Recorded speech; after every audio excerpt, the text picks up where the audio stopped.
আপনার প্রথম নির্মিত চলচ্চিত্র কোনটা? আমার প্রথম নির্মিত ছবি হলো মুক্তি, যেটা হলো সেটা হলো যে মাটির পুতুল। মাটির পুতুল। আপনার সর্বমোট কয়টি চলচ্চিত্র নির্মাণ করেছেন? সর্বমোট এই পর্যন্ত আমার নিজের নির্মিত 6টা ছবি। 6টি। তো মাটির পুতুল চলচ্চিত্রের পেছনের গল্প আপনি যেটা বলতে চাইলেন বলেন এখন। মাটির পুতুল চলচ্চিত্রের পিছনের গল্পটা হলো যে আমি, আমার বন্ধু বান্ধব সবাই ডিরেক্টর হচ্ছে। এই গল্পটা বলার আগে একটু কাস্টিং গুলোর নাম বলেন, কে কে ছিল ছবি? ওখানে ছিল ফারুক, জি, শাবানা, রোজিনা, সব তো মাল্টি স্টার। হ্যাঁ, বড় বড় শক্তিশালী অভিনেতা। হ্যাঁ, শক্তিশালী অভিনেতা অভিনেত্রী।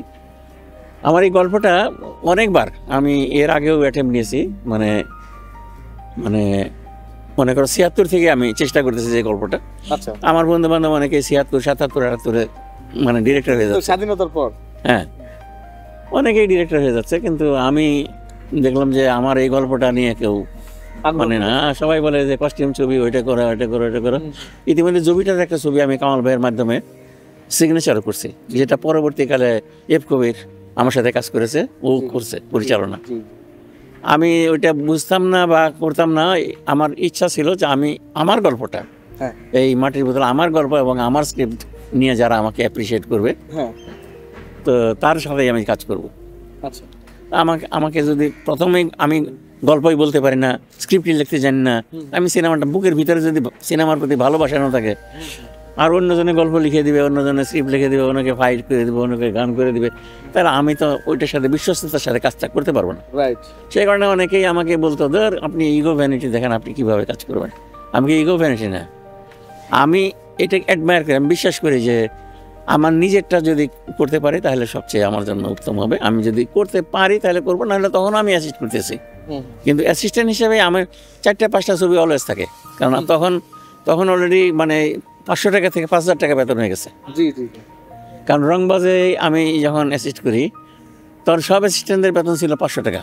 আচ্ছা, মাটির পুতুল নিয়ে আমি ছবি করছি না, গ্রুপ ক্যাপ্টেন সাইফুল আজম আমাদের দারা শিকর সাহেবের ভাই, আমি তো দারা শিকর সাহেবতে অনেক সময় ওনার মানে ইউনিটের মেম্বার হিসেবে সবসময় ওনার সাথে থাকি, কিন্তু ওনাকে কখনো বলি না যে, আমি প্রেশার দিয়ে বলি না যে ভাই আমার ছবিটা করেন, কারণ উনি আমাকে বলছে যে না না আমি স্ক্রিপ্ট মানে না দেখে।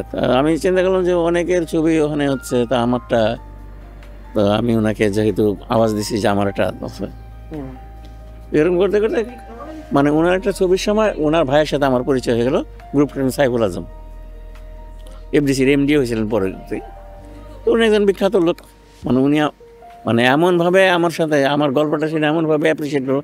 উনি একদিন বললেন যে ভাইজানের সাথে এত সম্পর্ক, আপনি আমাদের এখান থেকে ছবি করেন না কেন? আমি বললাম যে ভাই এটা তো উনি না বলা পর্যন্ত আমি তো সারা জীবন ওনার সাথে থাকতেছি, উনি সব জায়গায় আমাকে নিয়ে যায়, কিন্তু সিনেমার কথাটা আমি যে সিনেমা বানাতে চাই এই কথাটা ওনাকে অনেকবার অন্যভাবে প্রকাশ করেছি, কিন্তু উনি কখনো বলেন নাই যে আপনি বলেন। আচ্ছা সন্ধ্যায় ভাইজানের বাসায় আসেন, চিনেন তো? আমি যাবো, আপনি আইসেন। আচ্ছা, পরে ওনার বাসায় গেলাম, সাইফুল আজম সাহেব আসলেন, গল্পটা শুনলেন, শুনে বললো যে ভাইজান এই ছবিটা আপনি যদি ফাইন্যান্স না করেন আমি আপনাকে টাকা দিব। খোকন সাহেবের বন্ধু বান্ধব সবাই ডিরেক্টর হয়েছে, তার একটা স্বপ্ন আছে, দেখি আমি কি করতে পারে সে। ঠিক আছে, আমি বললাম যে ফুল স্ক্রিপ্টটা করবো। তারপরে বললো যে, আমি বললাম যে কিছু ডাইরেক্টর কারেকশন টারেকশন করবো, তো আলমনসুরকে দিয়ে করো, আলমনসুর আমার একটা লিখতেছে, আলমনসুরকে দিয়ে করো। তা আলমনসুরকে বললাম যে তুমি তাইলে দেখো। বললো যে তোমার তো সব ঠিকই আছে, এগুলো তো কিছু ঠিক করার নেই, কারণ তোমার তো একটা মোটিভে তুমি ডায়লগটা লিখছো এরকম করে। তো আলমনসুরের সাথে ইয়ে করে আমরা যতটুকু হয়, যেহেতু ওনাদের ইউনিটের মধ্যে আছে, আমি করলাম। তো বললো যে ভাইজান ও সে তো শাবানাকে নেবে, শাবানা ফারুক তাদেরকে নেবে। তো ইতিমধ্যে তাদের সাথে আমার এত সিনেমা হয়েছে, বললো যে এগুলো সব শিডিউল কিন্তু আপনি হ্যান্ডেল করবেন সব। মানে যে ফারুকের কাছে যায় আমি বলবো, মানে আমি বললাম না, আমি ডিরেক্টর হিসেবে যদি না তাদেরকে শিডিউলে না পাই, বা আমি এই গল্পটা শোনা যদি তারা আমাকে না দেয়, তাহলে তো আমি আপনাদেরকে বার্ডেন করতে চাই না। পরে আমি যথারীতি ফারুক সাহেবকে বললাম, ফারুক সাহেব অ্যাপ্রিসিয়েট করলো। শাবানাকে বললাম, যাই বললো যে ঠিক আছে। শাবানা বললো যে ঠিক আছে, আপনি মামা ছবি করতেছেন এটাই ভালো, হ্যাঁ। আপনি করেন? আমি উইথ ফুল অফ লিবার্টি ওখানে কাজ করলাম, ছবিটা শেষ করলাম একদম, মানে সুন্দরভাবে ছবিটা শেষ হয়ে গেল। তারপরে এইখানে ছবিটা দেখা হলো এডিটিং রুমে, এডিটিং রুমের পরে মানে আবার ছবিটা দেখা হলো আনন্দ সিনেমা হলে। ছবির প্রদর্শনীর সময় যেহেতু দাদা ভাই ওনার গুলশান সাহেব সবাই বড় ভাই, আমরা অনেক সেলিব্রিটি, আমার উস্তাদরা সবাই ছিলেন ওখানে। মানে লাস্টের 2 রিল বললো যে এটা 2 রিল হিরো হিরোইন মরে যায়, এটা চলবে না। ওনার দীর্ঘ অভিজ্ঞতা থেকে হয়তো উনি বলছেন যে চলবে না, এবং উনি খুবই মনে মনে যে টাকাটা দিলাম শুটিংয়ে গেলাম না, মানে সেটা হয়তো মনে করছে যে খোকনকে ডিস্টার্ব না করি, সে উইথ লিবার্টি। উনি ছবি কিন্তু প্রথম ওইভাবে দেখলেন। তা আমার যে এডিটর ছিল আমিনুল ইসলাম মিন্টু, সে বললো যে চমৎকার হয়েছে, চোখে তো পানি আসে দাঁড়া ভাই। উনি বললো যে না, স্যাড রোমান্টিক ছবি চলবে না, ভালোবাসার ছবি গ্রামের, এটা এত স্যাড, লোকে নিতে পারবে না এটা। তা আমি বললাম যে না ভাই, আমি আর কারেকশন করবো না। মিন্টু ভাই আমাকে বলার চেষ্টা করলো যে প্রথম প্রডিউসার, লোকে নানানটা বলবে, ওনারা যেটা হয় লাস্টে একটা বেঁচে থাকুক, হিরো হিরোইন শহরে পাঠায় দেবো বিক্রি করে, তারপরে সার্ভাইভ করে গেছে। আমি বললাম না, আমি এটার সাথে একমত হবো না। তাহলে ওনারা যেহেতু টাকা পয়সা খরচ করছে, ওনাদের টাকার সেফটির জন্য দে হ্যাভ মানে ফুল অফ লিবার্টি, তারা আবার বানাক, তবে আমার নামটা আর ব্যবহার করার দরকার নেই ওখানে। আমি এত স্বপ্ন নিয়েই ছবিটা করেছি, আমার নামটা আর ব্যবহার করা যাবে না। তাহলে সবাই বুঝাবার চেষ্টা করলো। কাজী ভাইয়ের এখানে গেছি, কাজী ভাই বললো যে পুরি টুরি খাত কি, তোর চোখ মুখ এরকম কেন, তুই গ্রুমি। আমি বললাম ভাই ওইটা ওনারা তো চেঞ্জ করে ছবিটা, হ্যাঁ চেঞ্জ করবে কেন, আমি কাইনা দিচ্ছি হলের ভিতরে। উনি তো ওইভাবে কথা বলতেন খুব লাউডলি। এই তখন তো যে তোমার টেলিফোন ঘুরে পড়লো, আমার অফিসে আসো, বললো দাদা ভাই ওখানে গেল, বললো কাজী ভাই মানে হ্যাপি এন্ডিং না হইলেও এর তো সার্ভাইভ করবে, হিরো হিরোইন বেঁচে থাকলে এত বড় প্রেম সে দেখাইছে, তারপরে আবার এইটুকু আসবে।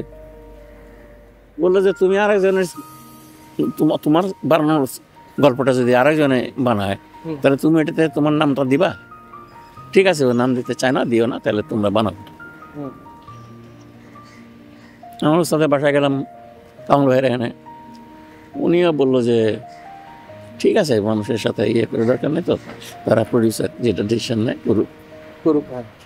পরে মিন্টু ভাই আমার একটু আত্মীয় হয়, বললো যে তুমি শুটিংটা করে দাও। আমি বললাম না, এই শুটিং উনি করতে হবে, তুমি একটা যাও কারোর সাথে মনোমালিন্য করে না। আমি বললাম না, আমি কাল চালাম। ফারুক ভাইয়ের কাছে গেছে, ফারুক ভাই বলছে কেন, কি হয়েছে, ছবি ভালো হয়নি? ছবি ভালো হয়েছে, এটা একটু মানে হ্যাপি এন্ডিং। যেরকম আর্টিস্টরা খুব অমত নিয়ে শুটিং করছে। শাবানা ম্যাডাম আমাকে বলছে যে এরকম, মামা আপনার ছবি তারই শ্যুট হচ্ছে। আমি কে হোক, এনিওয়ে মাঝখানেরগুলো থাক, তারা কেউ নাই এখন। ছবি রিলিজ হলো, ল্যাবের তখন অনেকেই ছিল, তারা বলছে যে ছবি আগেরটাই তো ভালো ছিল, এটা চেঞ্জ হইল, 2 রিল নতুন করে প্রিন্ট করে আবার ছবি রিলিজ হলো হলে। কিন্তু ওইটা দেখে, ওই যে লাস্টের ওইটা দেখে চলে যায়।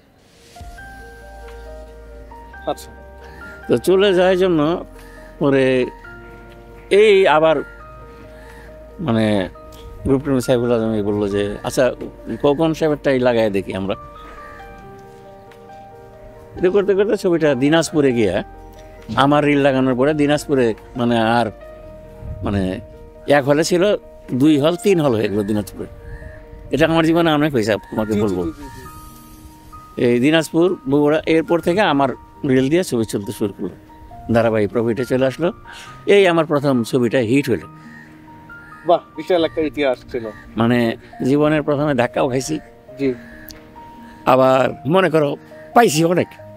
আমাদের সিনেমার ভবিষ্যৎ পরিকল্পনা আপনাদের মতামতের ভিত্তিতে তৈরি হবে সিনেমা। আপনারা দোয়া করবেন, ভালো থাকেন, সুস্থ থাকেন, আবার হলমুখী হন। ধন্যবাদ সবাইকে।